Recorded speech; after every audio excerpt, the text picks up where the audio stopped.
Дојдов да зачисам, пошто вие 3 дена не можам. И така. Многу ми е тешко, ти сум многу осамена.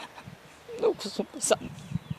Исто и овие сега 3 дена дома, затворена и така. Од утре почнува да се празнува Духовден. Пред нас е уште еден карантин, продолжен викенд во кој граѓаните ќе останат во своите домови.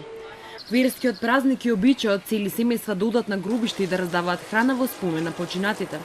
Причина плюс властите да одлучат да прогласат полициски час. Пред гробиштата во Македонија од утре ќе има полициски пунктови. Затоа дел од нив одлучија да отидат денеска и да запалат свеќа.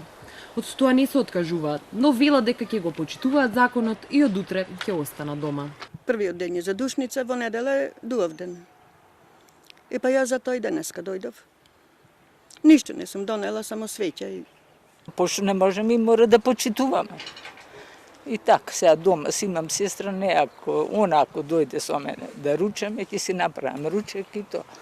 Но овие гробишта секоја година за задушници има огромен метаж. Се бара место плюс за паркинг, продавачките на цвеки и свеки не може да постигнат со работа. А на главната улица полицајци го регулираат сообраќајот. Ама таа слика годинава е поинаква. Со луѓето со кои зборувавме ни кажаа дека оваа година нема многу гужва како лани и годините претходно.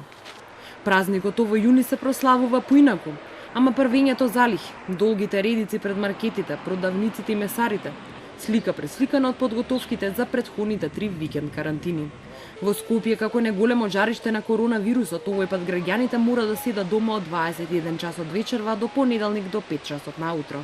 Оние кои што зборуваа пред нашата камера вела дека ваквиот полициски час е неопходен, бидејќи бројките од ден на ден растат.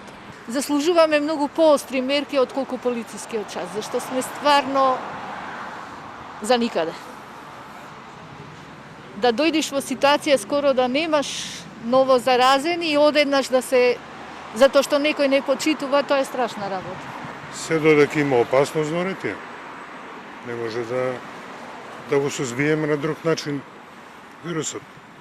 А кафеаните, кафулињата, ручиците и дружбите со пријателите ќе почекаат, бидејќи рекордниот број на заразени со коронавирусот ќе им стават клуч на врата викендов. Граѓаните на кафулињата се израдуваа само една недела. Денеска го пијат последното кафе пред да почне полицискиот час. Од утре до понеделник ќе треба кафе да си варат дома. Епидемиолошката крива расте, новата нормално што ја чекаме не унесе во 4-дневен полициски час. Граѓаните со маски на лицето брзаат да купат се што им е потребно за викендов. На градскиот плоштад се слушаат звуци од инструментите на уличните свирачи, кои за неколку часа ќе бидат заменети со звукот на сирените на полицијата.